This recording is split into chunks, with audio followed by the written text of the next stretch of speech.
say we're young and we don't know. We won't find out till we grow. Well, I don't know if all that's true, 'cause you got me and baby I got you. Babe, I got you, babe. Welcome to the podcast. Welcome back, everybody. Happy 2023. Yeah, Happy New Year. I know Larry David, it's always, every New Year I think of it when he says, after a few weeks you can't say Happy New Year anymore. You know, there's like a limitation on it, but this is our first episode back, so Happy New Year. Oh, man. Larry David is, he really speaks to my inner truth and my heart. It's been a not great time off from the podcast because we've been working hard. You know, we're always working on the podcast. There's not really any time off. But we got to catch up on some movies. Now we're starting to watch some of the Oscar hopefuls. That's always what I do in January and February. See, we do watch new movies, guys. Yeah, we do. We do. We do. Yeah. And but we are celebrating Groundhog Day. Oh, you said it correctly this time. Right. I know. For all of you listeners out there, I've had to listen to Justin say Groundhog's Day, like it's like a parade of groundhogs, where we just celebrate groundhogs on this particular day. This is a nicer version of you telling me that I was saying it wrong. Just imagine. I think you made a great comparison when you said I'm Steve Martin to your John Candy and Planes, Trains, Automobiles, and my reaction basically just hitting you across those knuckles until you got it right. I feel like this is my Mandela effect. I've always thought that it was Groundhog's Day, and I think I'm pretty sure that I've always just said Groundhog's Day altogether. So if any other listeners out there have also said Groundhog's Day, I'm hoping I'm not the only one. I'm going to say Groundhog Day from now on, even though it seems weird for me to say it that way. One of them, Phil Punxsutawney Phil, one guy. Well, welcome back. We're starting off with a pretty big movie that's well celebrated as an American film. It's not really a holiday that's known worldwide. Yeah. But I think that this is a pretty celebrated film of universal appeal, not just about the holiday per se. Yeah. And it's speaking of which, 30th anniversary. Yeah, that's why we're doing it. 30th anniversary. Groundhog Day this year, and I'm over here. Yeah, and I just got to get on my system. Yeah, I totally agree. This is a movie that singularly is named after this holiday that I don't really think is really celebrated. It's always just like had been a thing, almost like one of those like folk tales, like, oh, and the groundhog sees a shadow. I didn't really know until I saw this movie that there was an actual, like, there's this festival and all of this stuff happens. Really? Oh, yeah. Huh. Though I saw this movie in theaters when I was a kid, so yeah, that was my first real awareness of this is a celebrated holiday with like a town that does a festival, and I had never heard of Punxsutawney Phil until this movie. It's probably I just pay more attention to any holiday that celebrates an animal, and that's more what I'm paying attention to. I get it. Yeah. And, and this was before social media, so there wasn't this widespread awareness of Punxsutawney Phil. We also live in a time period where they no longer eat the hog. They don't pull it out and eat it. That's true. Which is something that we do learn in Groundhog Day, which is what they did do a very long time ago. What Phil Connors says, back in the old day, they brought the old hog out and they ate him. And that's true. They did. There's some real accuracy to the legacy of the groundhog in this movie. Everything about Groundhog Day is factually accurate. Yeah. Everything. I'm really excited. This is a movie that I revisit once a year, but this happens every time we choose to do a movie for the podcast. I watch it with a different awareness in mind. And so I've watched this multiple times, as I usually do when we decide on a film to talk about. And there's a lot of depth to this movie. And I mean, I've always sensed some of it before, but really, this is a movie that it gives you the laughs, but it also makes you think a lot about this idea, this fantasy of, do-overs or like regret, or like if you had more control in your life, something's on the loop. It's an interesting idea to use as structure for a movie, and then also add all the jokes and then have Bill Murray be the lead in this, because this really, the way that his character is, it suits his style of comedy. And I do think this is, for me anyway, like the number one. I think of Bill Murray as like the lead actor in a movie where it is quote unquote a Bill Murray movie. Groundhog Day is the first movie that comes to mind. Out of all the collaborations between Harold Ramis, who's the director and co-writer of Groundhog Day, and Bill Murray, this is, while I get how and why this movie is celebrated and why there's such universal appeal, it's one of the ones I don't visit the most. Once a year, definitely. But I'll tell you why. It's not because I like it any less than Stripes or Caddyshack or Ghostbusters. Not that at all. It's because every time I do, once a year, it hits me differently each year that I watch it. And it's not always, I'm laughing. Definitely there are some like wonderful moments in this, but there have been times in my life when I really identify with Phil Connors when he is at the depths of despair, you know, when he's ashen white and like figuring out ways to kill himself. I mean, I'm not going that far, but I'm just saying like it really hits on some moments, some real life moments for people. And I do think that is the touchstone of why a lot of people go back and revisit it. That each time in your life when you come back to this movie, whether you are a kid or an adult, it hits you in a different way. Like this time, one of the most recent times that I went back and rewatched it, I got misty-eyed at parts that I didn't before, and every time I'm like, how does this movie do it to me? It's not like I know what's going to happen, but every single damn time it gets me. And we'll get into it, but I think this last watch that I did, what really struck me, and I think I've talked about this on other episodes, where you have a small town setting. Mm-hmm. They play it straight. They don't make fun of the townspeople in a sense of like making them caricatures. I mean, there are some over the top characters like Who? Ned Ryerson? Yeah, Ned Ryerson. Come on, a Ned Ryerson in your life. Absolutely, but I mean, but they don't make it a cartoony town. Yeah. I mean, it's played straight. It's played like this is a hometown feel. They're proud of the groundhog celebration. And so I love that is the basis of the movie, is that we're going to use comedy, but we're also going to put him in this universe that feels very real and is played as a real place. I think that has a lot to do with, too, this being shot in Woodstock, Illinois, which is not too far from where both Harold Ramis and Bill Murray, these guys are familiar with this style of town. Yeah, and I think very key with Harold Ramis of like, same with Ghostbusters or Stripes, is like having people seem very real in situations, there's jokes, but it feels kind of down to earth. Completely. Yeah. Well, we'll get into Groundhog's Day very quickly here. What was that? Was it more than one groundhog? We'll get into Groundhog Day very quickly here. It's going to take me a while. That's the sequel. It's going to take me a while. I'm sorry. I apologize to our listening audience. If you'd like to, I'm not going to correct you anymore. I would just like our audience to just keep a tally. Yeah. And just send us in how many times you think Justin says. If you just keep a mug over there full of rubber bands and just shoot me with a rubber band each time you hear me spout off. I can't wait for that. Yeah. Yes, I will. So our picks of the week, I chose a Harold Ramis movie. I think maybe it's trendy now because Brendan Fraser has been really talked about for like the last 4 months with his performance in The Whale. But I think he's fantastic in Bedazzled.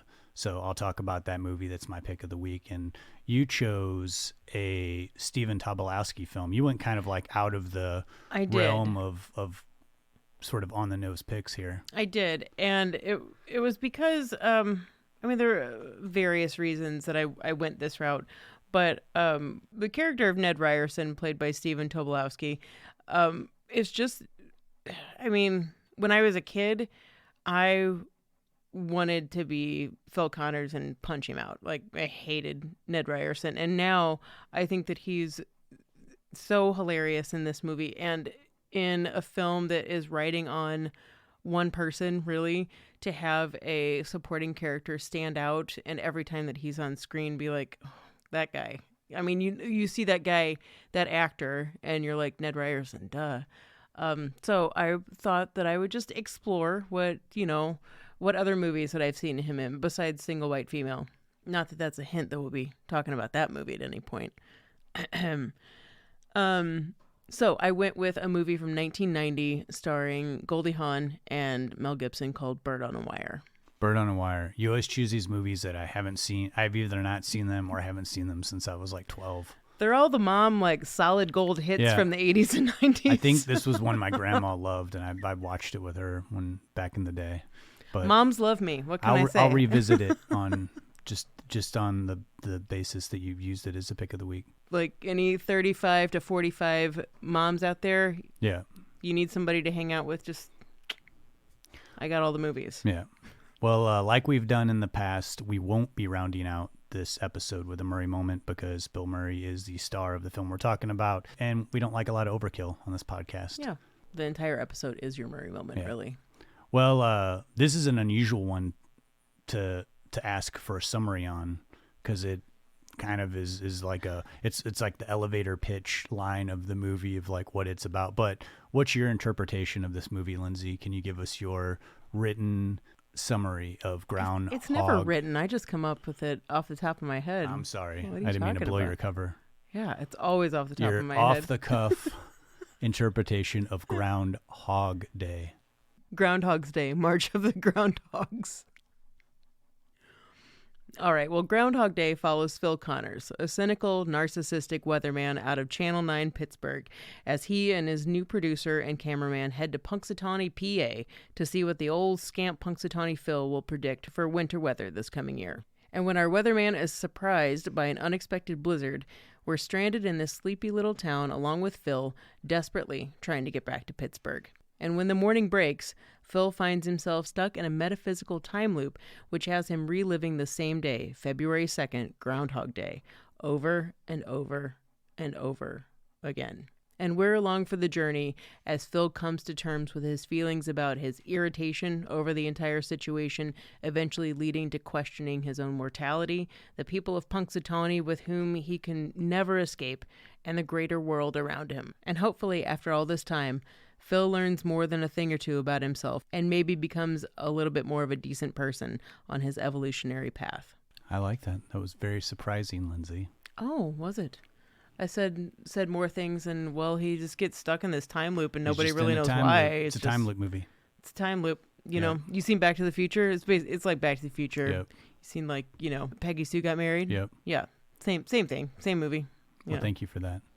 Of course. Let's go to a clip to Groundhog Day. We'll come back. We'll talk about it.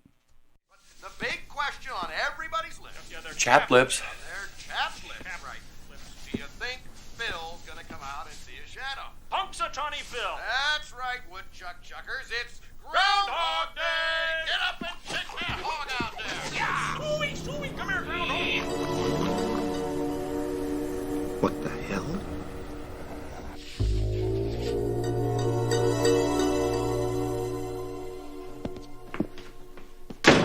Morning! See the groundhog? Yeah? Think it'll be an early spring. Didn't we do this yesterday? I don't know what you mean. Don't mess with me, pork chop. What day is this? It's February 2nd. Groundhog Day. Yeah. Sorry. You know, I thought it was yesterday. Oh.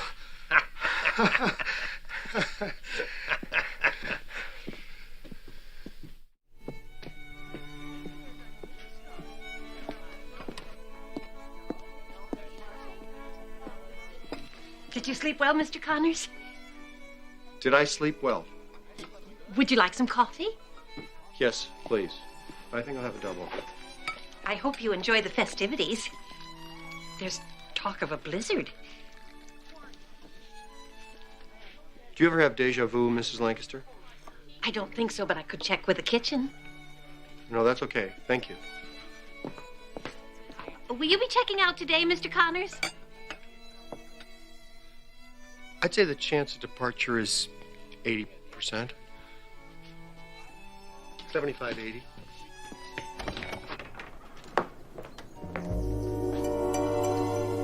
Excuse me. Excuse me. Where's everybody going? To Gobbler's Knob. It's Groundhog Day. It's still just once a year, isn't it? So I don't want to belabor the point here, but even on our notes, the very first thing you wrote, it's not Groundhog's Day, JJ. I was just a helpful reminder. It is helping me. That's the first page is the informational page. Yeah, it's just for you to it's revisit. mockingly helpful. Okay. I'd like you to cut it out and like put it on your ceiling so you can wake up every morning and look at it and be reminded. I'm able to put aside my hurt feelings for the professionalism of the podcast. Mm-hmm. It's your Groundhog Day is to wake up to that reminder every single morning. Exactly. Cool.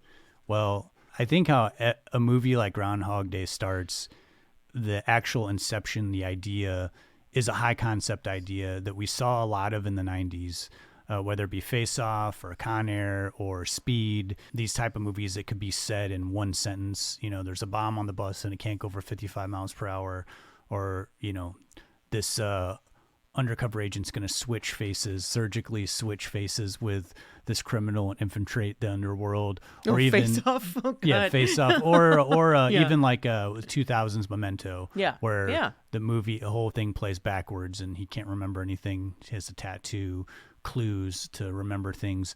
These movies, a lot of times the concept is better than the actual movie itself. And I think Groundhog Day is one that I can consistently go back to and enjoy, even though I know how the ending goes and I know that he's going to get out of this time loop. But the concept in and of itself was a great high concept idea of like, this guy's stuck in a time loop. There's no explanation as to why, but he just has the same day repeating over and over again. And it's great because it's immediately one of those ideas where the first thing you do is like, well, what would I do? You know, there's the fantasy idea of like, okay, would I do all the things he does? Would I use this loop as for good, for evil? Very much in the way of like an Invisible Man type movie, you know, where it's just like, this thing kind of sucks and I'm lonely, but yet you have the ability to change people's lives for good or bad. And I think that a lot of those concepts are wildly explored in this film. And it all started with this one-liner idea of like guy stuck in a time loop. Yeah.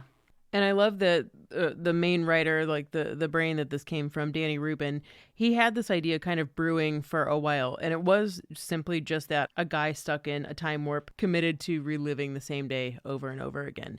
But why? What would we learn from that? How would you react in this situation? And he was a pretty fresh writer to LA. He had come up with this idea kind of around the mid-'80s, but hadn't really fleshed it out too much, and had some minor success in the late 80s, early 90s, but had committed to coming up with a few story concepts in hopes of selling it to the Illinois Film Commission and or the founder of Second City. So more this Illinois vein is where he was heading, and hopefully trying to keep it a little local. So he had this idea, time machine, not exactly the newest idea, but the concept of it not being a time travel thing, but yet a time warp is more Twilight Zone territory. So this concept would continue to morph and evolve.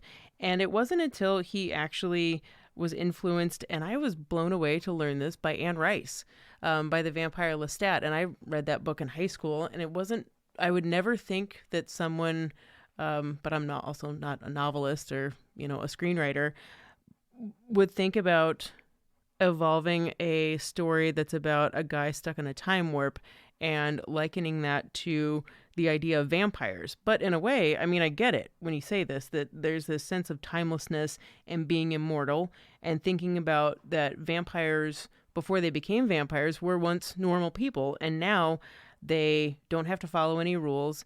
They can pretty much do whatever they want. And there's a sense of being doomed. I mean, there are plenty of vampire stories out there about some vampires love life or love being undead. Some are doomed and hate life and wish that they could end it all, but don't really want to end it all. So in the story evolving about how a person can change over time, is immortality boring? How long does it last? Do you remain in this childlike id sense, you know, for the whole story? How long can that last? Where do you evolve from beyond that? So Rubin glommed onto this idea of using a holiday, that being the day, something that would ground it in a day to relive. And the way that he says it is that he chose the nearest holiday to where he was at that point in life, and that was Groundhog Day. We've talked about this with slashers and things like that, that when you pick a holiday, something like that automatically has a fan base built in. It's always going to be celebrated every year. Someone's going to be talking about it now. There's going to be a hashtag for it, But there wasn't a movie about Groundhog Day. And I couldn't think of a better holiday about something that has to do with time, because Groundhog Day is about time. Is winter going to come? Is it going to stay around longer? Is spring going to come sooner? It deals with time. So it was kind of just a wonderful mix that it just happened for Danny Rubin, that this idea began to evolve. And when you have Groundhog Day, the festival, the celebration happening in one town, one small town, that creates a feeling of being limited. You're stuck in one spot. So you can imagine Danny Rubin's wheels are spinning and are like, I've got a guy that's stuck in a time warp. He's waking up to the same day in the same town. Okay. So this idea begins to evolve. In total, it takes him 8 weeks to come up with the whole idea, but 7 of those weeks are to come up with the idea, the rules of what can happen and what can't happen in this world of not time travel, but time warp. And it only takes him about, I think, 7 days to bang out the first version of this script. And one thing from minute one was that Danny Rubin didn't want there to be a reason for the time warp. He never wrote a reason in. It wasn't something that was a curse, magical, anything like that. And he really wanted to hang on to that idea of not explaining and not defining the reason why this time loop was happening. Because he thought that it made it more universal and relatable to a mainstream audience. I think it's a great idea that there's no explanation. I disagreed when I was a kid. When this movie came out, I remember seeing it in the theater and being annoyed that there wasn't an explanation and thinking, did I miss it? Did I miss them explaining why the day keeps happening over and over again? And it is, because you could get caught up in that, the why and how, if it wasn't a good reason, or hung up on the logistics of why he's stuck in the time loop. I like that they just scratched that, and they're like, you know what? He every day, it's just he wakes up, there's no explanation, nothing. And I think it's a way that you really accept it, and you're eased into the town and how everybody is who reacted to him on the first day and how they're doing the same thing on the second day. It makes it a little bit more fun without him sort of going on and on about why this happened to him. Instead, they just have the character deal with the situation. And I love that he's an outsider, not someone who lives in the town, who he doesn't know anybody there other than his coworkers, and that he's visiting. And so it also works in that sort of fish out of water story, foreign, person stuck in a foreign land idea, and makes the movie even more interesting. I don't think I'd ever questioned why there wasn't a reason, because the main character never questions it. And by setting it up in that way, I guess, unlike you, I bought it. I bought it hook, line, and sinker. I wasn't questioning it, and I wasn't thinking about it. And I think if there had been a reason, if we were given something to question, it would have taken away from the magic of caring about the people of Punxsutawney and caring about Phil's interaction with him. It would have been more about, how do I get out of this time warp? He has no idea why the hell it's even happening, and he's not even caring. It's more he's caring about the reactions to it happening. And they did have some ideas. I think one of them was that he was cursed by a coworker, or a scorned coworker, or scorned lover, or something like that. Yeah. And it's better without all that. I think of all the body swap movies, how they always had to put in some kind of goofy reasoning why the bodies would swap. Why they body swap. And do you really remember what those reasons? I don't. No. You just remember that they swap bodies. Yeah. That's really it. And I'm kind of surprised that they didn't make a dozen of these time loop movies in the 90s, after the success of Groundhog Day. But because there was a dozen body swap movies. They're still making body swap movies. They still are. That's right. And we could talk about body swap movies till the cows come home. Maybe that's a special we can do in the future. But right now, we'll get back to Danny Rubin with this script. So he wanted to sell this, and he passed this off to his agent at CAA, Creative Artists Agency. And his agent, Richard Lovett, also represented Harold Ramis at the time and passed along the Groundhog Day script to him. Now, at this point in Ramis's career, I mean, he'd done Caddyshack, Vacation, Club Paradise, and that was maybe not one of his more successful films, but he was still Harold Ramis. And he was also looking to expand beyond the anti-establishment kind of more, not slapstick, but more focused type of humor and less Chevy Chase type of humor. No shade on Chevy Chase. I love his movies. Come on now.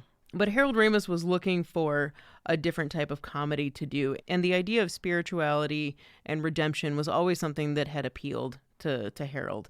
And to have this script come across his desk, he was kind of really jumping at it and was excited at the idea that there was a comedy out there that dealt with spirituality, had romantic aspects, but the thing about this one is he thought the humor needed to be amped up a little bit. Not that it was completely dark and was humorless. There was certainly dark humor in there, but the levity needed to be brought up a little bit. So Rubin had two offers out there. One with Harold Ramis through Columbia Pictures. He'd get a larger budget, but he would lose creative control over the script. IRS Pictures was a smaller independent studio. He would have a $3 million budget, and he would retain all of his original ideas. There are pros and cons to both of these things, but I could see why he went with Harold Ramis directing this project. It's kind of a no-brainer to go with that. So that's what he went with. And Columbia Pictures immediately wants changes. That's pretty expected. Yeah, and I'm glad that it didn't go in that direction, because it is I think in one of the interviews, Danny Rubin said it started out more of like an independent film idea where the actual story starts in the middle of the movie, like a Pulp Fiction type, where he punches Ned Ryerson's character in the face, and like there's a voiceover narration's like, here's why I got here. And I could see that being shot on a low budget with that, no one really like massaging out the script like Harold Ramis did. Like it pauses right as he hits Ned Ryerson in the face. I could see it like being just kind of like a forgettable early 90s independent film. Yeah. And it was something that initially Harold Ramis wasn't balking at the idea of it starting in the middle. He thought that was kind of a cool idea at the time, but it wasn't the main focus of what they were trying to flesh out at this point. He wanted to bring up the ideas of reincarnation and Buddhism and really play up that aspect. And this time loop idea was not clean. And that was fine with Harold Ramis. He was okay with not having a defined idea. Columbia Pictures, on the other hand, felt like there needed to be a tangible reason. Like, is this some type of chemical reaction? Did, like you said earlier, was this a hex that someone put on him? We need a reason for it. But Rubin was really trying to hold on to the idea that the reason is arbitrary. We don't need it. But he and Ramis would write ideas that they would plan to shoot later in the shooting schedule, with the hopes of just never actually getting the time to shoot those scenes. So basically never really planning on having any of that that Columbia wanted in there. Another aspect that Harold keeps bringing up in every interview that I've seen with him is the idea that he never got how Superman was always had time for Lois Lane, to have this love interest with Lois Lane, when he could have been busy for 24/7 saving lives. There's always somebody dying. There's always a car crashing. Like, what's this guy doing messing around with Lois Lane? But that's part of one of the reasons that Groundhog Day is such an unexpected romance story. And I don't think that it's a concept that you expect to come out of a movie that is happening in a time warp where it's just taking place in one day. Like, how can a romance happen within one day, especially with a character who's pretty unsavory? Like, he's a jerk. Well, it can happen, Lindsay. It just takes a lot of work and planning.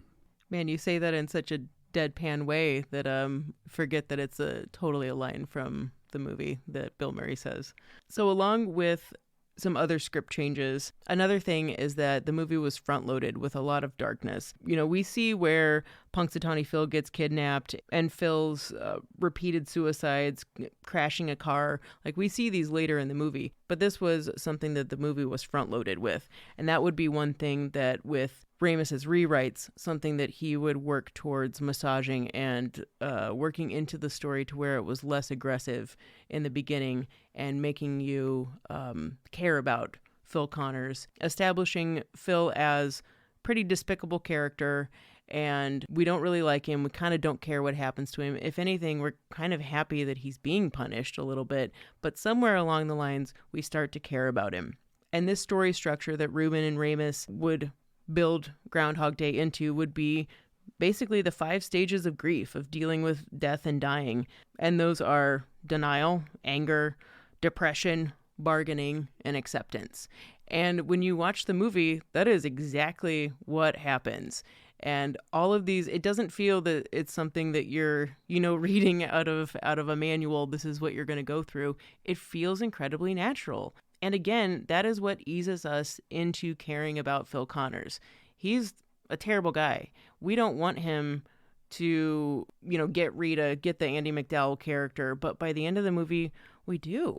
We care what happens to him, and we see his actual evolution. I think it's here, too, that they add the premise that we've seen in a lot of movies where a character that is despicable or someone who we don't like is set with a tremendous amount of challenges, and through these challenges and hardships, they become a better person on the other side. That's been done to death, but in this movie, I feel like there's so much going on, and because of the time loop situation, and there's so much fun happening that, that kind of creeps in through the movie, and it is very satisfying, to see this character become someone who actually cares about people other than himself. But to set it up with a guy who is first annoyed that it's happening and then thinks, oh man, I can control this entire town. I am basically the god of this town. Like whatever, I can crash cars, I can rob a bank, I can do whatever I want. And then that coming to the idea of, but wait, this is kind of a curse that I can't ever escape this loop. And when Phil settles in that depression state where he feels that his emotions are frozen, where he's gone through his manipulative phase, where he's tried to bag every girl in town and, tried these multiple setups, and we see it as vignettes, but this isn't over a few days. I mean, even though the idea of time isn't, we keep saying that this is a time warp, and we don't know the exact time. And there have been plenty of articles out there and theorizing how long. And originally, in Danny Rubin's original script, he had it in there that Phil, how he kept track of time was to read one page of a book that was in the bed and breakfast where he was staying. So that's how he kept track of how many days. And we don't have anything like that. I'm kind of glad that we don't. But it does make you kind of question, like, how long are we here? Well, there's one scene in particular where I would have liked him to just drop a hint to the audience or like a clue as to how long it had been, and that's when he's eating all the food. Mm-hmm. And, he's just like, I don't care about anything anymore. Or the scene where he's talking to her and saying, he is a god. He's not the god, but he is a god. Yeah. When he's actually confiding into Rita the truth of his life as he's been living it, that would have been a perfect opportunity to say it's been 1,000 years, or like it's been 400,000 days that I've walked through this town, and that's why.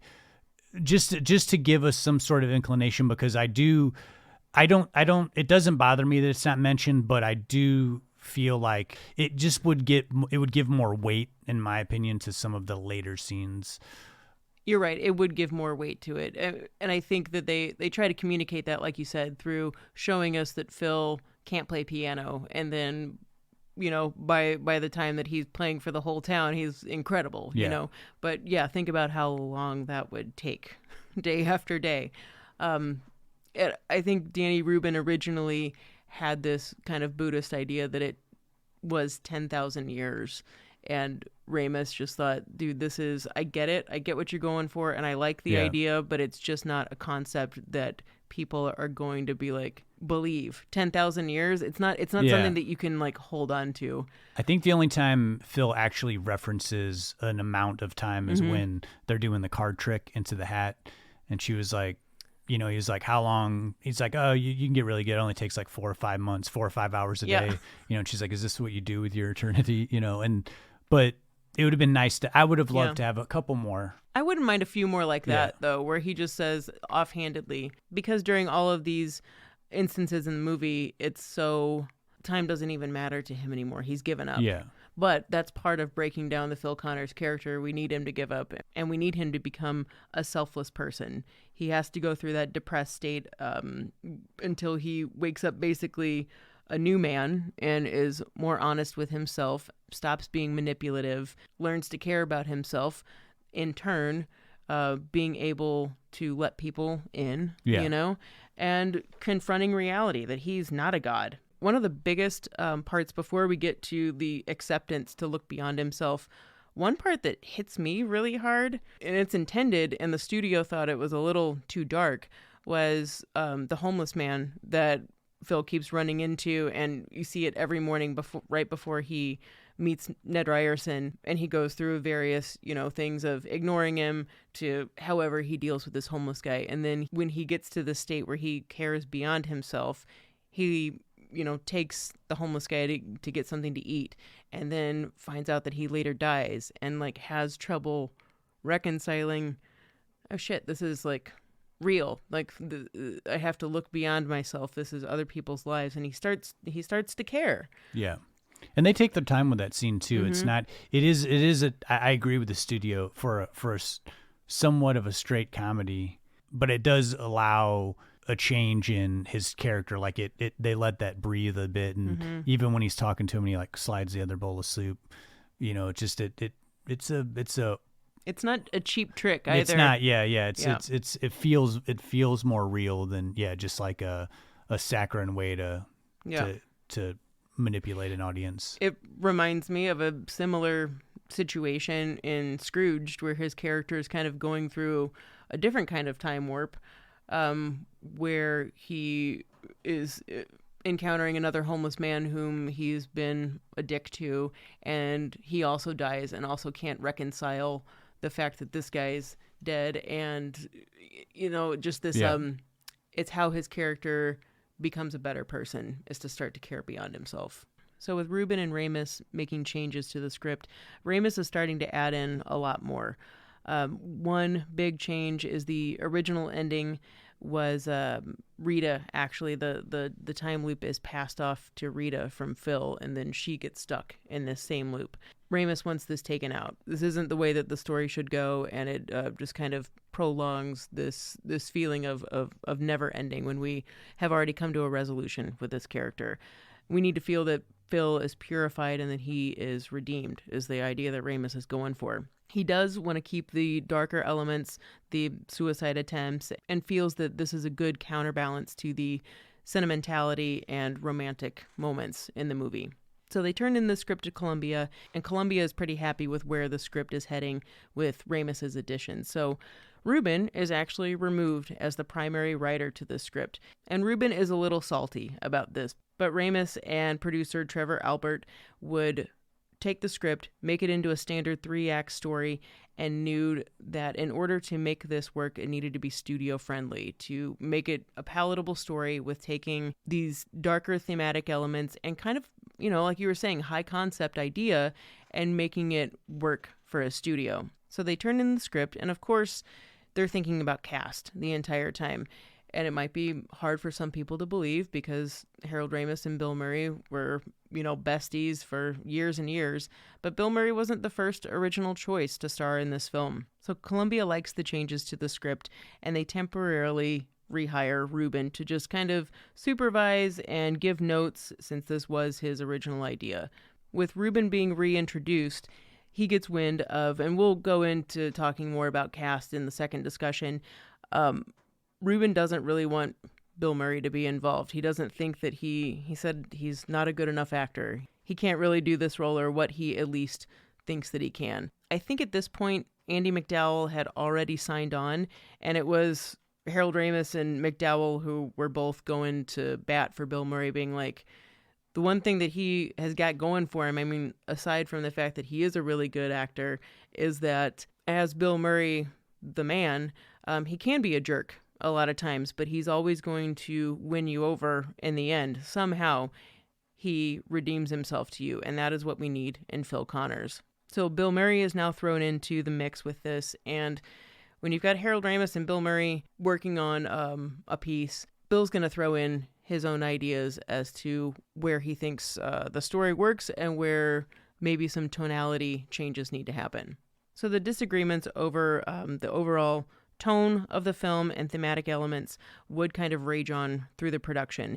It seems like in this section of the writing process of Groundhog Day, we had two teams. We had Harold Ramis and producer Trevor Albert, and then Danny Rubin and Bill Murray. Both teams kind of went different directions. Rubin was a little frustrated with Bill Murray's kind of lax approach, but overall, their darker, more philosophical aspects gelled with each other more so than Albert and Ramis. So when the two teams got back together, Ramis was pretty frustrated and just thought, okay, these ideas aren't working together, so he did the best thing that he can do. And I think reading everything that I ever have about Harold Ramis, he seems like a really good diplomat of just making it work. So he did the best that he could, and that was integrating elements from Rubin and Murray's rewrite as well as his and Trevor Albert's rewrite. So at the end of the day, it really came down to Ramis putting all of this into screenplay form and putting it together in a cohesive manner. One thing that was super smart, I think, to do with this script, no matter what your conflicts or tonal changes, was making this movie look timeless. That is one aspect and one reason why this movie will be kind of forever and ongoing. And the tonality challenge that they had throughout the movie did hit at times a breaking point, but they eventually had somewhat of an agreement. I mean, Bill Murray and Danny Rubin wanted to maintain the spirituality aspect of the movie and the existential dread. They loved that dark stuff, and there was a scene that was written that I think they took like 3 days to shoot, where it was Bill Murray like destroying his entire hotel room and like using a chainsaw and like just massacring the whole room. And then when he wakes up in the morning, everything is all back together again. They started realizing that these are too big of gestures. You know, it's like too big of a scene to explain something simple. And so they went with the whole him breaking the pencil and like setting it on the nightstand and then waking up and the pencil's back together. And that's something that registered more with audiences, according to Harold Ramis and some other actors, and saying it was at that moment, that decision, where they were leaning the story more toward, let's focus on the realities of how this situation is affecting the character and how he wants to better himself. And then they started doing more rewrites and leaning more in toward that direction, where he starts focusing on helping people in the town, bettering their lives, and like less focus on how he can score with women or with Andy McDowell in general. You know, on a very fundamental like production level, another thing with that scene is that when Phil massacres his room, when they went to reset the scene, it wasn't exact. And everything about this movie, it's reshooting and reshooting and reshooting the same scene. And when it doesn't look the same, it could be like a tiny little thing is off and maybe an audience isn't going to notice. But this was like the entire set was destroyed. You lose the illusion. That... Yeah, exactly, that it's the same day. To sidestep a little bit in talking about the actual town that they shot in, because it like you had mentioned a moment ago about this movie looking timeless, and it does have this very classic sort of like quaint small town feel that when you watch it, it still feels pretty fresh. I feel like you could drive to a town like this and still see a festival like this. You know, I mean, that there's festival. We live in the Midwest. There's like apple festivals and all kinds of stuff where you can drive to Woodstock, Illinois. You would see people getting hyped over something like a Groundhog Day festival. And they shot this. It's supposed to take place in Pennsylvania, but this was shot in Woodstock, Illinois, which is very close to the Wisconsin border, so very north Illinois. According to Harold Ramis, the town was like absolutely ecstatic to have them shoot the movie here. And he said that they actually picked the town because it had that big town square where they could constantly shoot. And he said, you know, so many townspeople, like 500 people or so, would come out, and they were acting as the extras and having to do everything over and over again, so that they could shoot the multiple days that Bill Murray was stuck in the town. And the town itself really becomes a character in the film, so much so that in the end where Bill Murray says, let's live here, he falls in love with the town. And I think that that's really, as much as he gets the woman at the end, the woman of his dreams at the end, the fact that he has grown to love this town that he first despised. You stay somewhere long enough, you start seeing the things that not everybody sees. You do see the eccentricities and the unique things that can be found in any town if you look hard enough, and you stay there long enough, you can come to appreciate certain things. And even though they settled on Woodstock, Illinois, this was after many scouted locations that weren't going to work, including Punxsutawney. And the town of Punxsutawney was a little PO'd about not actually being used for this, but the town as it wasn't set up to look good in a movie the way that Woodstock was able to. Woodstock still has, and probably even better since Groundhog Day was filmed there, had a perfect town square for this to be filmed in. And when they started, it was almost considered to be too cold at the time to start filming in this town. And with everything having to look the same, it had to look like the same day. And I think they started in March in shooting. They had to shoot all of their exteriors in the very beginning during the coldest times of the year. And sometimes, it was always under freezing, but around, 20 degrees, filming outside for 12 hours a day. There were times that Andie MacDowell said, my face was frozen. And there are plenty, way too many painful outtakes of Bill Murray and Andie MacDowell. They're trying to say their lines, and you can see that they're tongue-tied because they can't actually form the words because they're that cold.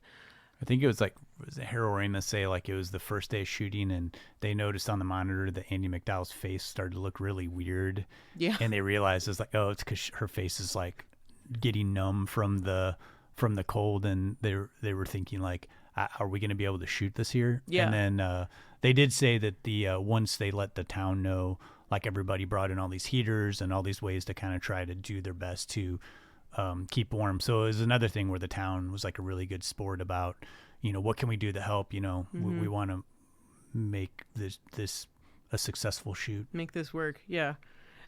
Every time Harold Ramis talks about in the commentary, he's if it looks cold here, it's because it is. It was extremely cold. And also, and this is something, a repetitive scene that we see all throughout the movie is when Phil steps in the giant pothole of water over and over again.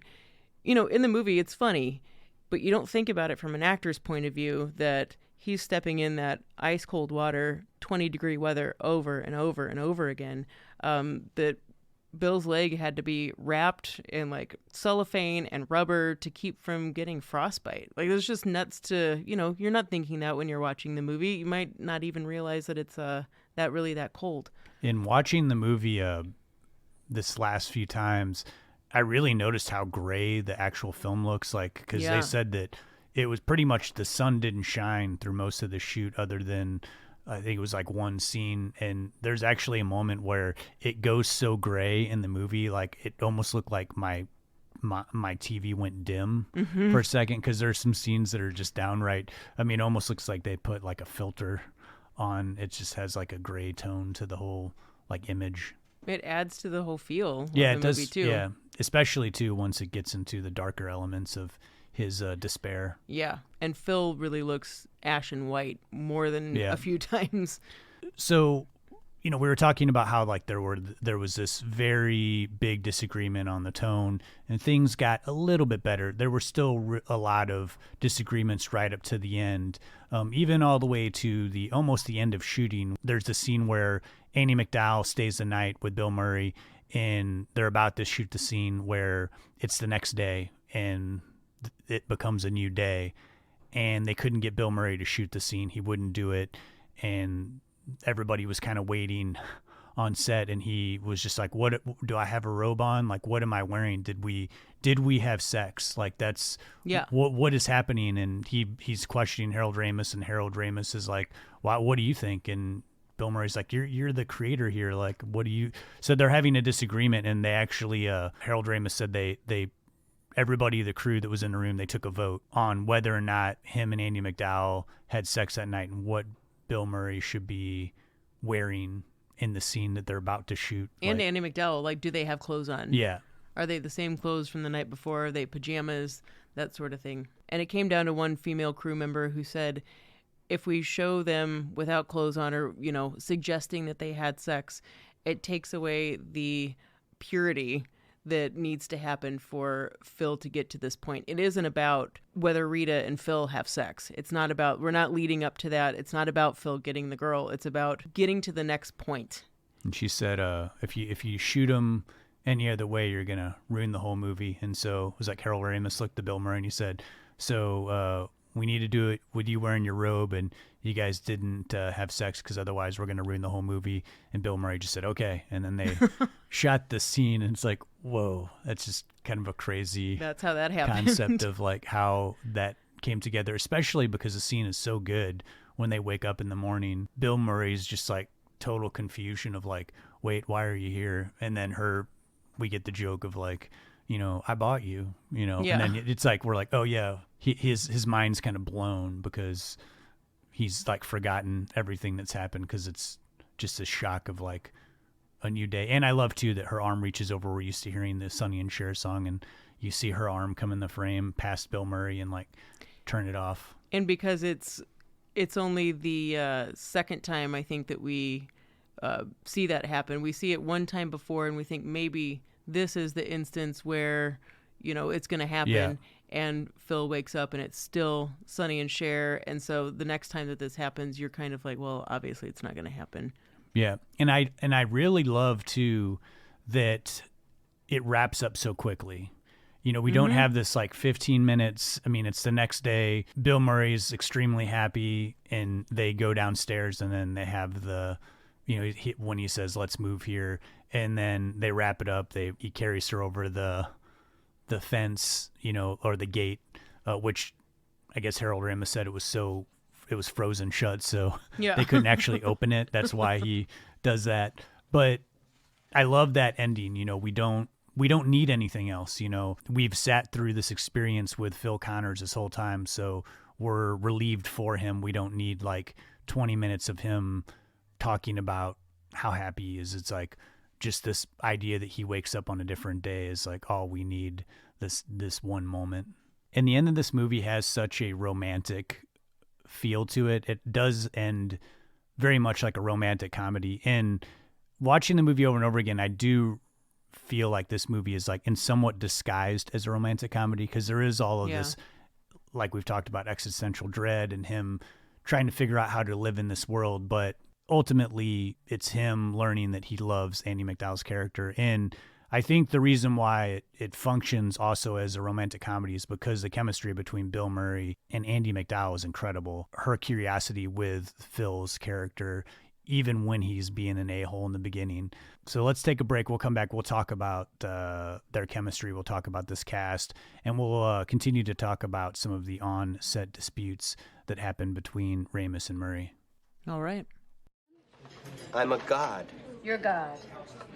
I'm a god. I'm not the god. I don't think. Because you survived a car wreck? You folks ready to order?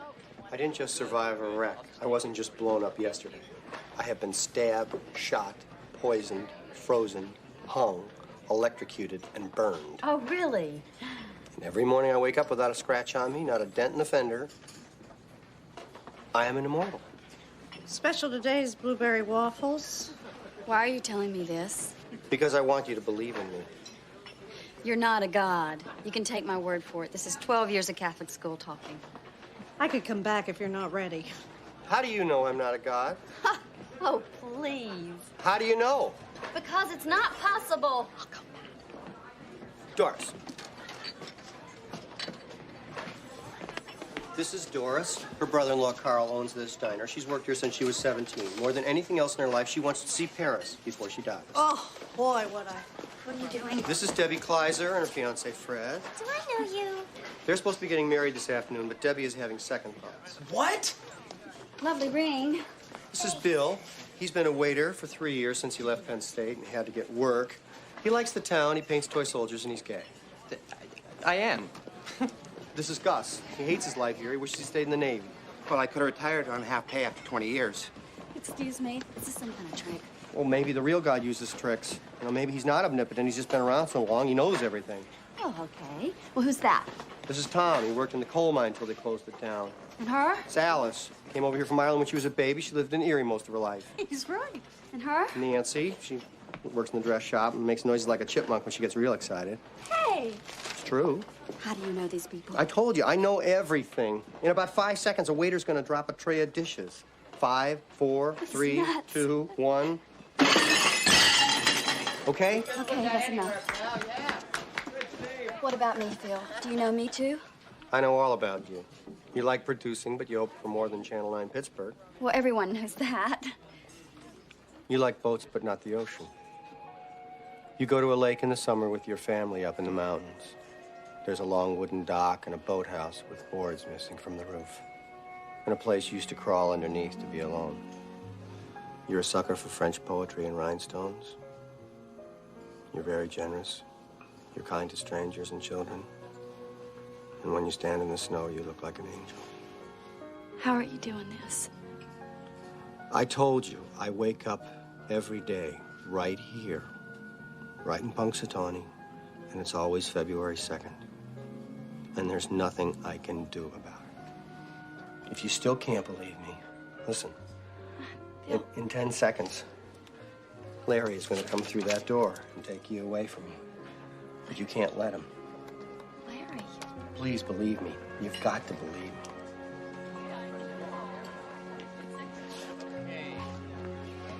You guys ready? We better get going if we're gonna stay ahead of the weather. What's that? We're going to stay ahead of the weather. Like we said at the top of the episode, we're not going to do a Murray moment this time, but we did want to talk about Bill Murray a little bit, especially being the star of this film. There's no denying that Bill Murray has been notoriously difficult to work with, and that was definitely the case with Groundhog's Day. This was the movie that ended his over 20-year working relationship with his good buddy Harold Ramis. From what we can gather, it sounds like they fought continuously throughout the making of the film. There's several actors who were considered for the role of Phil Connors, who I could easily see doing a decent job. This is definitely a movie I could see Steve Martin doing the role very well. But it is a movie that fits with Bill Murray's sensibilities. And it's also, I think, an early sign, especially the latter part of Groundhog's Day, where you start to see that dramatic turn in Bill Murray that he would go on to perfect in Wes Anderson movies and be known more for a dramatic actor than a comedic actor. It's funny how that happens Yeah. in someone's career. But yeah, it's not something that we can really skirt by, nor would we really want to, but it is kind of important to take note of where he was coming from at this point in his personal life. So when he entered into this movie, he was having marriage problems with his first wife, Mickey Kelly. And that would ultimately culminate in their divorce that would come through in 1996. From what I've gathered, because Bill has never really spoken on this, he's never really talked about it. Harold Ramis was not quiet about talking about it. I think he kind of dampened it, as the years went on. But he was pretty hurt in the aftermath of kind of losing their friendship after this movie. Bill was noticeably in a bad mood more often than not, and it seemed to a lot of people that he couldn't separate his real life troubles from life on the set. And I can imagine how that would be pretty difficult. And then when you are someone who is a perfectionist, Harold Ramis knew, in working with him for so long, that he is a perfectionist. And I can see how if you're working with someone who you are very close with and friends with and who is not afraid to stand up to you, that creative differences compounded on top of personal problems can make you a bear to deal with. And he was. They disagreed over the script, as we already said, other actors' performances. Bill was known to be irrational, mean at times, not to everybody, but it was really targeted towards Harold Ramis. Unkind and frequently unavailable, so much so that Ramis said, "Look, dude, if you're going to be like this, you're going to have to get a personal assistant." And he did. Bill got a deaf personal assistant. That was his answer to that, which didn't really shock Harold Ramis, and obviously that personal assistant didn't last very long. And from what I understand, the final straw was tensions really blew up when Harold Ramis grabbed Bill by the shirt and threw him up against a wall and just had enough. And from everyone who's talked about Ramis, this was very uncharacteristic of him. So he had really been kind of pushed to the brink. I think that Bill's performance in this movie did come out in an incredible way. I think, yes, like you said, it could be played by a couple other people could do this role, but I think Bill was the right choice for this. And we should get into talking more about Bill's performance and the rest of the cast, but I do want to kind of end this section because, if you listen to this podcast, you know that I have a soft spot for Bill Murray and his relationship with Harold Ramis. I mean, when Harold Ramis died in 2014, I was heartbroken. It affected me for even now thinking about it, it breaks my heart. And even though the men would not speak for years to come, like I said, Harold did talk about it, and in many interviews would say things like, I've had dreams about him that we're friends again, and remembers the feeling in those dreams was just something that, he wanted that friendship back, and it really did hurt him. Other people like Violet Ramis, Harold Ramis' daughter, said that her dad tried to reach out multiple times and Bill just didn't respond. But he felt crazy keeping on trying to do this. It wasn't, he'd done everything that he could. So for those of you who don't know, in 2010, Harold Ramis was diagnosed with an autoimmune disorder. And in classic kind of unpredictable Bill Murray fashion, in 2014, Bill showed up one morning, I think it was 7 a.m., with a police escort and a dozen donuts to Harold Ramis' house. At this point, 4 years into Ramis' illness, he really wasn't able to get around too well. He wasn't able to speak all too well either. But for anyone who knew about this encounter and his visit to seeing Harold, they spent quite a few hours together and they talked and shared laughs, what they could. And I don't think there was much reconciling, but this was the first time that they had been together since the end of Groundhog Day. And I don't want to say everything was peachy keen and fine and everything, but I don't know. I would like to think that Bill probably knew that, I need to give it up after this amount of time. And for me, this was solidified at the 2014 Oscars when Bill was presenting with Amy Adams for Best Cinematography, and this is after Harold has passed away. They name off the nominees, and Bill, it was totally an ad-lib. This was not scripted, the camera wasn't set up for it. Bill said, "Oh yeah, we forgot one nominee, and that's Harold Ramis for Caddyshack, Ghostbusters, and Groundhog Day." I don't know. To me, that says the guy's trying to make amends in some way. Maybe not in a Phil Connors sort of way, but in a Bill Murray sort of way. So I think that there's, I bet, a lot of baggage that he was carrying around at that time, obviously personally, but he carried that with him for a long time. And, I don't know the guy, but I think when you don't speak about something that affected you so deeply, there's some emotions there. Yeah. So I'm not trying to also explain away his crappy behavior, extremely crappy behavior on set, but it's not like the guy didn't have feelings, and I think he probably ultimately felt bad.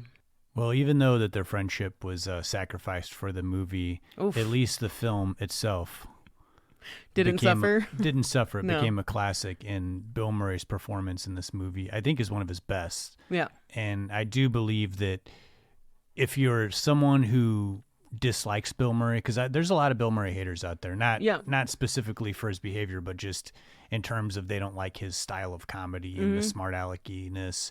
I think this is a more toned down version of Bill Murray being a smart aleck, and he does take a few pot shots in the beginning of the movie, but for the most part, I think he's pretty tolerable as far as someone who's brash and bullying, in the beginning of the film, especially compared to some of his other characters that he's played in movies. I do really feel like by the end of the movie, we see a character who's gone through many, many different phases of psychological transformation. I mean, we see someone who's super confident and self-assured to hitting the lowest of lows, completely being broken apart, and then trying to realize how to rebuild and then restructuring their life. And then at the end, becoming a completely different person in which they started the film. Yeah. And also to like the ability of having to, as an actor, replay these same scenes, but with like different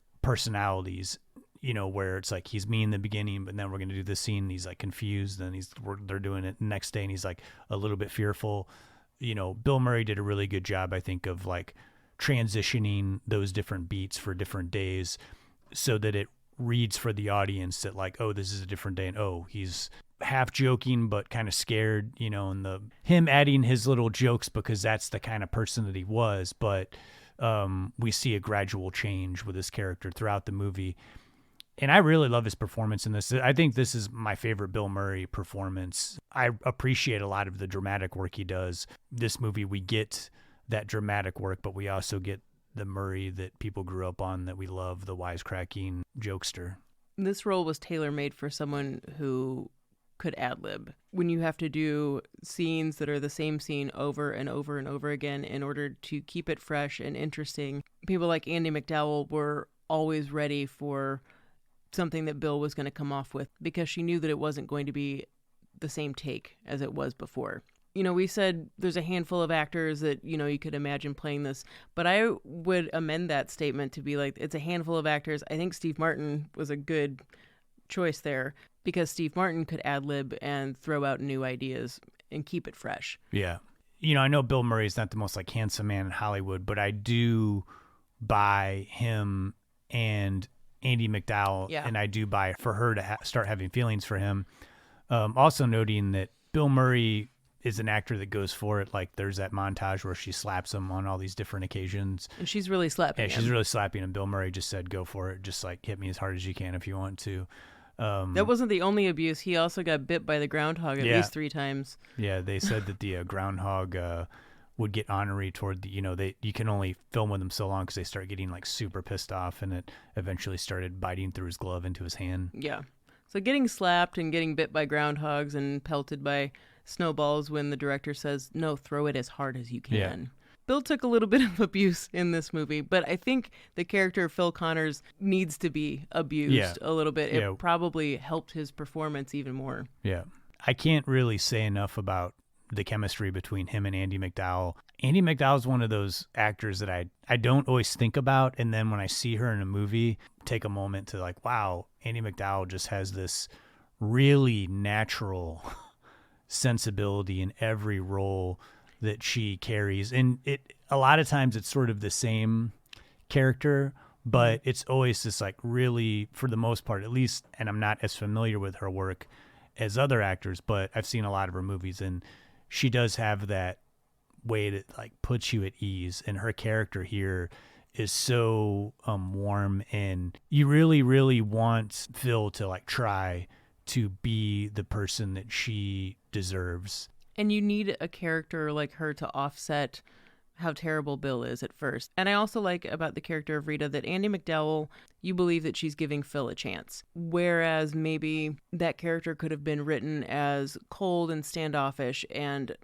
not as warm and inviting. Andie MacDowell just radiates all over this film, and their chemistry is immediate from moment one when Phil first sees her on set playing around with the blue screen, and you can see a little twinge that he's charmed by her. She has this playful nature about her, but one thing that she is not is she's not going to bow down to a bully like what Phil Connors is, and she does stand up to him. If this were another movie, or this wasn't a character in which, I mean, sorry to be like this, but sometimes men really can't write female characters too well. In this case, I think Rita's awesome. She stands up to him, she gives him a chance, but not in every scene. I mean, she goes probably, 80 years of turning him down, basically. I also like, too, that her character is written in a way that when he eventually reveals to her this really heavy, crazy story, she's inquisitive. She's just not like, this is the craziest thing I've ever heard. Yeah. And like, what are you talking about? You need to see a psychiatrist. She actually sits down with him and like tries to understand where he's coming from. She just doesn't write it off because it's such a crazy, unbelievable story. It's a good point, because we're not immediately thinking that these two could be a love interest. Like, yeah. Phil Phil is trying to sleep with any woman that he can, and Rita is kind of the ultimate. She's probably the prettiest girl in town on February 2nd, but the longer that it goes on and the further that Phil sinks into his depression, he's forming more of a friendship and a bond with her, even though it's, her first day with him the entire time. But that is a really important point, that even though this is a romance, they're going to end up together. It's this friendship that starts and respect that Phil needs to find for Rita before we can come full circle. And kind of moving on to another actor in this, when we did our A Few Good Men episode, we kind of talked about Kevin Pollak and like a little goes a long way. And if you could like magnify that by a large margin. You're comparing him to Kevin Pollak. I'm just saying, no. If you, the idea of Chris Elliott, and it's funny because I had this on the other night. I was watching some of the behind the scenes stuff, and my wife hates Chris Elliott, and she, but she likes Groundhog Day, and she's like, I forgot this is the movie that he's like tolerable in. I 100% agree, because usually he almost plays like characters that are like, they don't seem like real human beings, they don't seem to like follow any kind of like social normities whatsoever in like every role that he plays. And this one, he like feels like a real living, breathing human being. I'm sorry. In Something About Mary, though, he is, I know it is extreme and I understand. over the top, but yeah. I mean, I'm a fan of his. I mean, I really loved Get a Life, the series that he did right around this time. But it is interesting to see him playing a role that is not, totally outrageous. And he, usually comedic actors, that's what they stick toward. It's interesting that he never really leaned into this style of acting for too many other roles. I think that, he did in between stuff like the Schitt's Creek character, where he's like totally kind of gross at times and ridiculous, but then has like little redeeming scenes here and there. Isn't it funny that the creators of this movie were like, we're going to go with 2 male leads that not everybody likes. Yeah. But we're going to really just make sure that female lead is someone that you can't not like. So somehow we'll make this work. Yeah, Andy McDowell makes up for any of that stuff. Are we sitting here with our next Jo Beth Williams fan club, which is Andy McDowell? We just dropped Jo Beth and Jo Beth replaced her on our shrine, our collage shrine with heads of Andy McDowell. Yeah, perfect. I love it. Now, while we won't have a shrine to him, I do think that for a sub-character, someone that could be kind of forgettable for how annoying he is, Stephen Tobolowsky, who plays Ned Ryerson, I mean, good Lord, every scene that he's in, you're just waiting to see how Phil's going to react to him because of how obnoxious and terrible.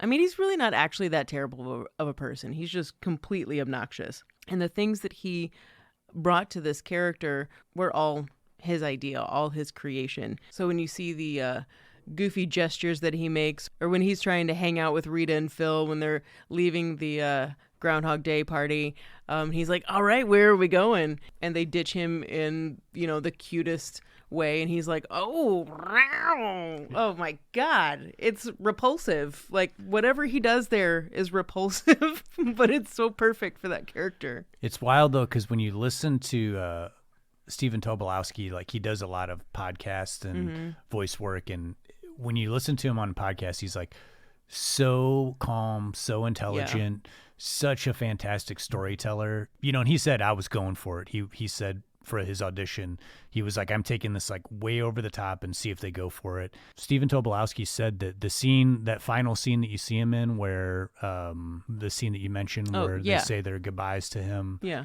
He said that he had finished shooting, he had went back home, and he got a call saying that they needed him to come back to shoot a scene. And so he said he went all the way back up to Woodstock where they were shooting, and he said that scene wasn't written yet and they didn't have anything. And so he claims that in the hotel room for 2 hours he sat down and wrote that scene out and showed it to Harold Ramis, and Harold Ramis showed it to Bill Murray, who didn't even want to do any more scenes with Ned Ryerson's character, and he approved it. And then Stephen Tobolowsky said that the scene that he wrote as he wrote it is what they performed in that final moment with him.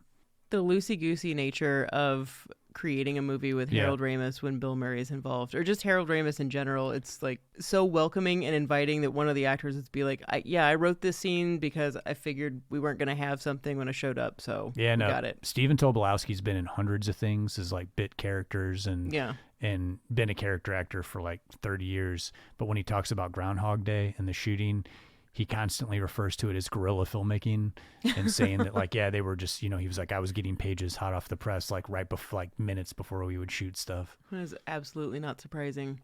And another actor that's always thrown into projects with Harold Ramis and his brother, Bill Murray, Brian Doyle Murray, who's playing the mayor of Punxsutawney. I swear you can stick this guy in any movie, any character, and he can nail it. It's not like it's a joke, or that you're seeing some type of, wink and nod that me and my brother are in a movie again. It's not like that. I mean, if they didn't look like each other, just be like another actor, but he's awesome. He nails exactly what you would imagine a down-home, like small town, I don't know if small town mayor would be like. Where, he's from Chicago and he looks like an ordinary person and is not, doesn't look fit or anything, but like somehow always manifests these characters that he's playing, and like God looks and sounds and feels like a small town mayor, and just about every role he plays, like he just like he looks and feels the part, and always puts in an intentional / unintentional funny moment in every movie that he does. Always something memorable. Even he's in maybe 3 scenes and has one line in Waiting for Guffman, and he's one of my favorite parts of that movie. He's in National Lampoon's Vacation for a second, and I always, when he's the hotel clerk, and he's like, I just need you to put down your name and your address, and Chevy Chase is like, what for? Why do you need my address? And he's like, we like to put out a mailer, and he like spits like a watermelon seed into like a. I mean, if it weren't for Brian, Bill wouldn't have been in Second City. It's so. True. Let's see. A couple smaller roles. Rick Ducommun. We love when he pops up in a movie. 2 movies in a row that we've talked about where he's popped up. Oh, yeah, that's right. Well, 2 movies in a row, but we've talked about 3 movies. Yeah, that's right. David Pasquesi, who has a very small role. He's the therapist that Phil briefly sees. That guy, I know him from Strangers with Candy, Amy Sedaris Land. He's from Second City too. He does a lot of voice work. I forgot that he was in this movie, and then I saw him, and you would never guess that he is a terrific comedic actor, but does a bang-up job in this movie too. I think the movie's like littered with like these little bit parts of either real locals or people playing locals that give the movie its realism and charm of like being in a small town. It's nice that you don't even notice how real it feels. It just feels like you are in this town. Yeah. I guess like maybe a few years ago when I watched this, I was like, oh crap. The couple that Phil reunites at the end that are getting married and he gives them WrestleMania tickets. The fiance is played by Michael Shannon, who is a huge actor now, 2-time Academy Award nominee and a fantastic actor. But this was his film debut. And it's just wild seeing a young Michael Shannon playing such a goofy character, because he normally plays these like really dark and disturbed characters. If you haven't seen Groundhog Day in a while and you really like Michael Shannon, you'll get a kick out of seeing his film debut. Yeah, that's right. I don't even think I recognized him. Let's round out the cast real quickly with the reason that it's, that this movie is in existence, really, is who plays Punxsutawney Phil. And that is Scooter the Groundhog. The production contacted a local animal wrangler months in advance of the production to secure, you're going to need a groundhog. And I don't know how many actors there are that are groundhogs out there. So they were trying to find one that was local. And this animal wrangler said, look, give me a little while and I'll breed some groundhogs. So they took the best groundhog from that endeavor, and that is who is used in this movie. And that's Scooter. I think Scooter did a great job. A lot of people think that the scene where Bill is with a groundhog in the cab of the truck is green screened or is not a real groundhog. That is totally a real groundhog. Yeah. Yep. And I absolutely love it. I'm sorry that Bill got bit during this. I would kind of assume that I was going to get bit if I did that scene, honestly. But if it was a puppet, if it was a Caddyshack gopher, I think it would have been terrible. If it was some type of green screen thing, it would have been obvious. I like it that they keep it real. Yeah. Well, despite all of the conflicts throughout the production of Groundhog Day, it was finished, and what they had was a movie that the studio seemed happy about, the actors and Harold Ramis seemed happy about. The movie strangely opened 10 days after Groundhog Day, which is kind of odd, on February 12th, 1993. And it was a sleeper hit. It went on the gross just over $100 million, which I know doesn't sound like a lot now, but in 1993, for a comedy with Bill Murray as a star, that was pretty good success. Yeah. And it's called Groundhog Day. You don't know what to expect with that. Yeah. And it's kind of gone on to become, like you said earlier, like a movie that is revisited on the holiday. To me, it's like when there's snow on the ground, it's one of my go-tos. Like, I'm going to throw Groundhog Day on. And one more thing about the ongoing longevity, giant cultural status of this movie. In 2017, the musical Groundhog Day, and when it debuted, Bill, along with brother Brian Doyle Murray, the mayor of Punxsutawney in the movie, and Danny Rubin, the original writer, all went together to see the performance. And Bill was seen, for somebody who, you know, like we've talked about the difficulties and everything that came along with it. This is 3 years after Harold Ramis passed away. Bill was seen visibly, like, in tears watching it, and was quoted after the performance saying that it was just really something that was moving, and just happy that he was part of this in the beginning, and that the idea that we just have to try again was just so beautiful, you know. And gotta say, maybe he's just getting older in age and softer in age, but I need to see this musical. Yeah. It's not gonna happen, but I don't know that I would see it, but maybe. I don't know. You don't like musicals. I don't. I mean, I'm not the biggest musical fan, but I would see this one. All right. Yeah. Well, let's stop there for a moment. We'll come back with some final thoughts on Groundhog Day. I think that's the first time since the opening that you've said a singular groundhog. Come on. Lindsay, tell me about your pick of the week. What can you tell me about the movie? The sequel to this, Groundhog's Day. It's a horror movie. That hurts. How dare you? Can you tell me about your pick of the week? And that is Bird on a Wire. Yes, I can. Is that the movie Birds on the Wire? Birds on a Wire. Yeah. That's also the sequel. Tell me about Birds on the Wire. On the Wires? Tell me about Birds on the Wires. I committed to using Stephen Tobolowsky for my pick of the week because this guy is just a great character actor, and Groundhog Day is the crowning achievement of his career being a character actor. But when I remembered he was also in this Goldie Hawn Mel Gibson movie that I grew up with, I wanted to revisit it. Most often on this podcast, we call horror light or action heavy minimal plot movies popcorn movies. And with this one, you get a half-decent, pretty simple storyline riding on the chemistry between Hawn and Gibson, atop one action sequence after another, and then throw in some unresolved romantic feelings, lightly peppered in doses of comedy from two actors who can dish it out, and you've got yourself a satisfying Sunday afternoon flick. For the most part, Bird on a Wire is a road trip movie. Goldie Hawn, who can captivate me in just about anything, plays Mary Ann, an attorney who travels to Detroit on a business deal. And while at a gas station, the man who services her car looks awfully familiar, a throwback to her past life, a remembrance of her former hippie anti-war self before she went white-collar. The man pumping her gas looks exactly like her ex-fiancé Rick from 15 years prior, who stood her up on their wedding day, and now she's about to find out why. When she confronts this gregarious gas station attendant with a terrible southern accent, he denies her claims that they were once lovers. And why? Well, Rick, or Billy Ray, as he's now known, I mean, Gibson, his southern accent is not great. It's probably intentional for this movie. But Rick is now in the witness protection program. And the reason he never showed up to their wedding was because he and a friend witnessed a drug deal that went bad, a murder happened, and Rick testified against those parties involved, thus being forced to enter the witness protection program because his life was then in danger. Our bad guys are David Carradine and Bill Duke, by the way, two seasoned and terrific actors. Carradine is not his usual whisper-loving self. He's a lot scarier in this role. And Bill Duke, I mean, Justin and I have always been singing this guy's praises since early on in the podcast.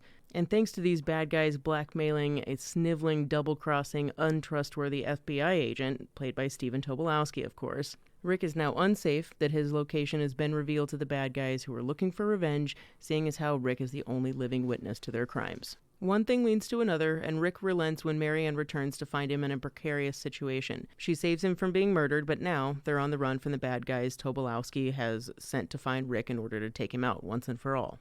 This sounds like a lot already, but here's where the action takes over. We have car chases, motorcycle chases, an airplane chase, destruction of multiple properties, explosions, a lion attack, okay, you name it. And Marianne is mixed up in all of Rick's drama. Action comedies have the probability to feel very of their time, and that's not a bad thing. Some feathered hair really never hurt anybody. Director John Badham cranked out decently rewatchable movies like this one, like War Games, Short Circuit, probably the topper being Point of No Return. And Badham is good at capturing action, even if your plot is thin. And if your plot is thin, you better be visually engaging. Writer David Seltzer had already penned movies like the original Omen, Lucas, and Punchline, and when your leads are absolute pros like Hahn and Gibson giving your words life, especially in a movie that's just primarily action, it really does rest on the shoulders of the actors. There's a tiny section where it does get a little cringy, involving Gibson revisiting a former witness protection life that he had to abandon, in which it's implied that he was a gay hairdresser at one time. I wouldn't say that it's offensive per se, especially because as quick as it hits, Hahn and Gibson are thrust into another impossible escape situation. There is a certain sweetness underlying the story.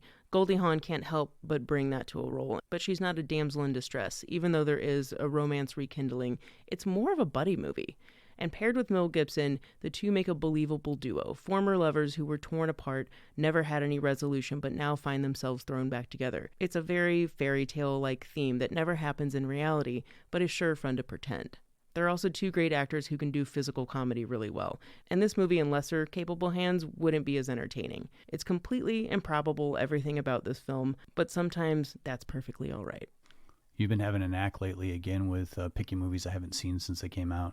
And I remember renting this and watching it with my grandma when it came out. I remember the poster to this movie really, really well. But when you said you were doing this, I tried to think if I could recall anything from this movie. And I only could just recall like Mel Gibson and Goldie Hawn like running frantically. And that was like about all I could remember from the movie. That's what the movie is. The movie's finale seems to take forever, but it's just constant, like one thing after another. It's a lot of action. Yeah. Yeah. I think, Justin, your pick of the week involves a guy who's a pretty big deal right now, starring in The Whale. Yeah, Brendan Fraser, who's the talk of Hollywood right now. And I just recently saw The Whale and was kind of floored by the movie. And that rarely happens to me, but I've been singing its praises and got me thinking about Brendan Fraser and Harold Ramis. And so I chose Bedazzled, which was a movie that came out in 2000, directed by Harold Ramis and starring Brendan Fraser and Elizabeth Hurley. Now, I hadn't seen this movie since it came out, but I think the main reason I watched it when it came out in 2000 was I had the hugest crush on Elizabeth Hurley, so I watched pretty much any movie that she was in, and she really excels in this movie. And on this rewatch, I really think she makes this movie, though Brendan Fraser does a really great job. The movie is a remake of a movie with the same name that came out in 1967. I never saw the original, so I don't know comparatively if this one follows the structure of that one. But the story of the movie is the devil, played by Elizabeth Hurley, has some sort of computer-generated software, at least 2000 version, that can find who would be the best pick for someone to manipulate them to steal their soul. And they come up with Elliot Richards, played by Brendan Fraser, who works at some sort of computer company. He's a total outcast at his work. You know, he's supposed to be played up as kind of like a real big nerd, but a 2000s nerd. Not like nowadays, the word nerd is much different. The tonality of this movie in the beginning makes you not feel sorry for him, because it's like, oh, his coworkers don't want to hang out with him because he really sucks. He's like over the top. He's like always up in people's business and like trying too hard to like win their affection. And it kind of gives you the creeps. You're like, man, I get why no one wants to hang out with this guy. It's not so much that he's like a nerd and like is an outcast. He's just like always trying too hard. And then on top of it all, he has this crush on the woman named Allison, who he's never met, yet he like has this like built-in like fantasy of like, oh man, I just want to be with her. You know, she's like the most amazing person, but he's never spoken one word to her. And again, when you're watching this in 2023, he just comes off like really creepy. So I was on this rewatch at first. I was like, man, this is not starting out good. Once he meets up with Elizabeth Hurley, she basically says, I'm the devil. I'll give you 7 wishes. I'll grant 7 wishes to you, but I get your soul. And at first he doesn't believe her. So she's like, well, have a wish. And he's like, I wish I had McDonald's right now. And then she like takes him to McDonald's and like places an order for him. And, you know, he's like, well, that's not really, anybody could have done that. And she's like, well, that's what you wished for. So then she takes him to like her lair, which is like this weird 2000 era like nightclub. But all these people are like saying his name and like wanting to meet him. And it's the first time he's gotten any sort of attention. So she kind of reveals more to herself that she is the devil and she has magic. And so he starts doing these wishes, and all his wishes involve him wanting to get with this woman, Allison. Like, so his first wish is like, I want to be rich and I want to be super powerful. And Elizabeth Hurley grants him these wishes, and we see him live out these scenarios in about 10 to 15 minute segments. But she always like messes up the wish. She makes him rich and powerful, but he's a drug dealer. And like a cartel drug dealer, and he's like living in Mexico, and he can like speak Spanish, but then he has like the woman Allison with him. And the people from his work also show up as like secondary characters in each one of these like wish fantasies.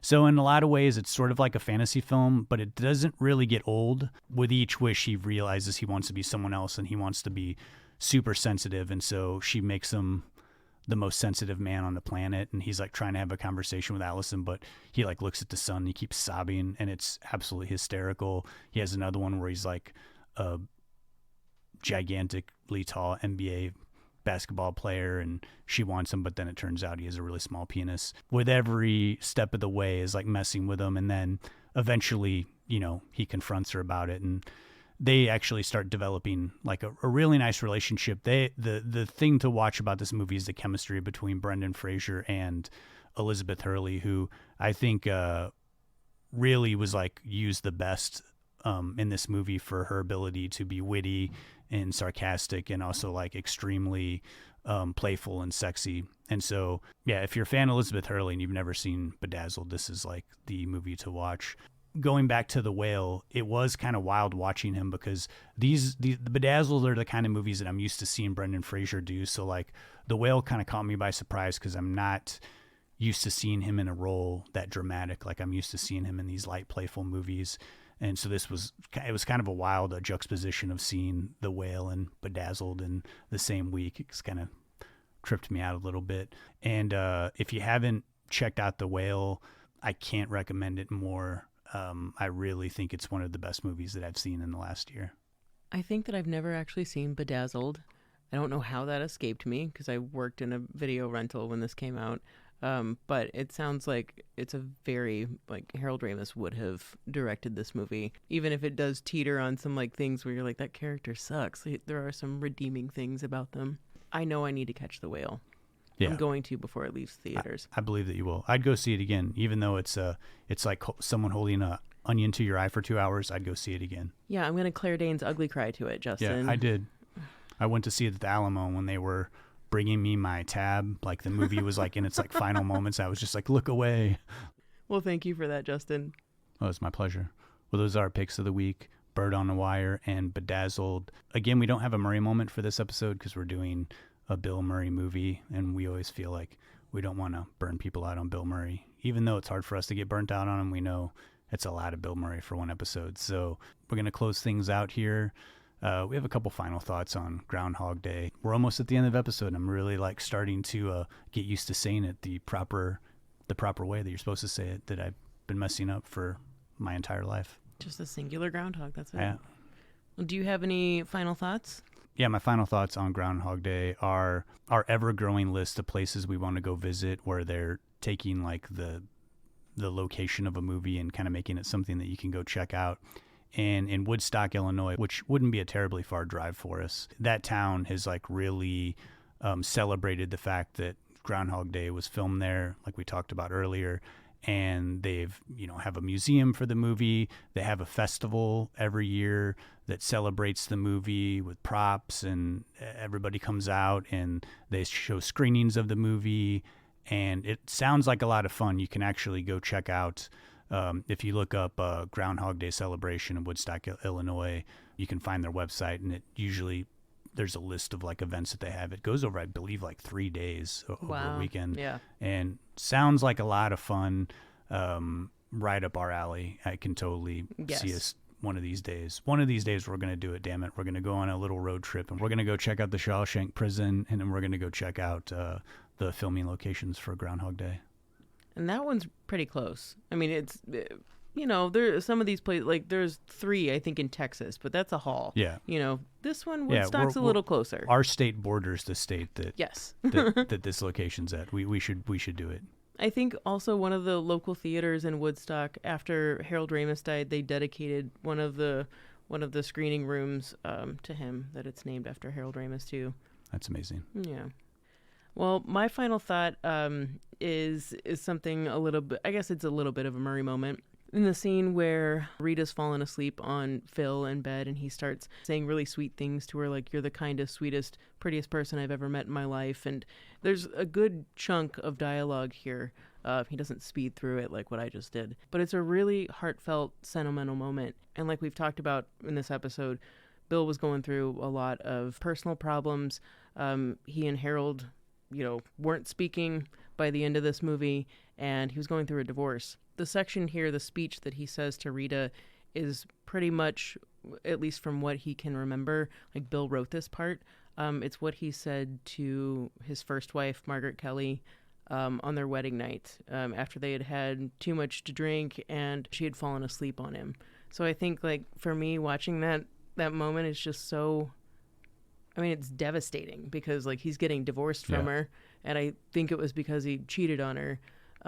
It's just, like, absolutely devastating that he's saying it, but in this case. Makes for a really great scene. Yeah, it really does. And the only other thing I want to mention is this movie has a lot of rewatchability factors that go beyond Groundhog Day. And I really realized that watching this at my current age versus, when I watched it when I was 12.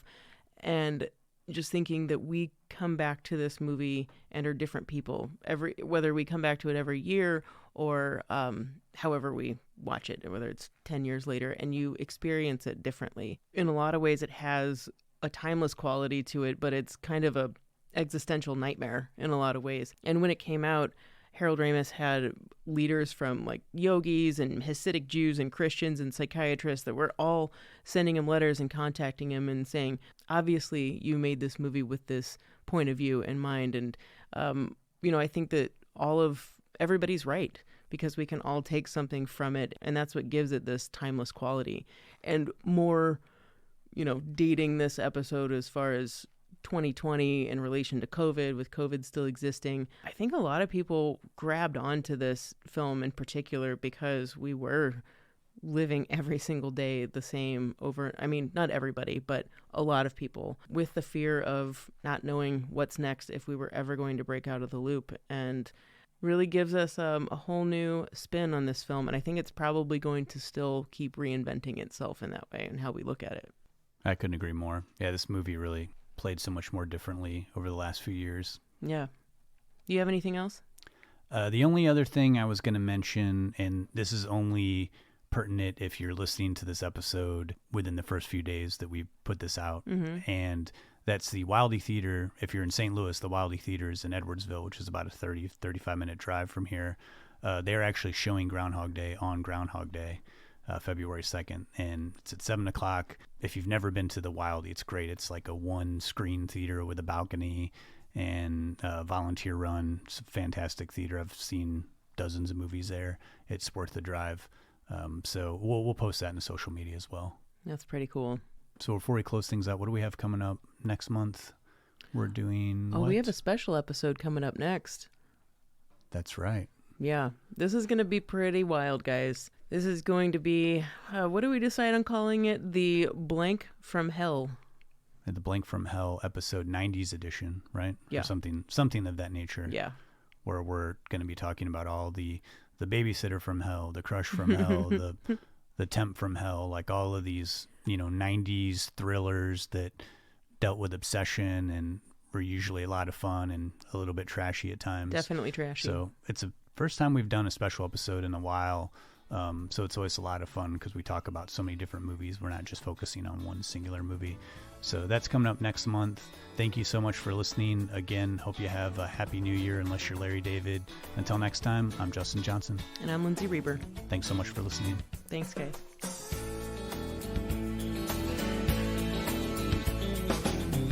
Predictions show a steady low. You're feeling just the same. But seasons come and seasons go. I'll make you smile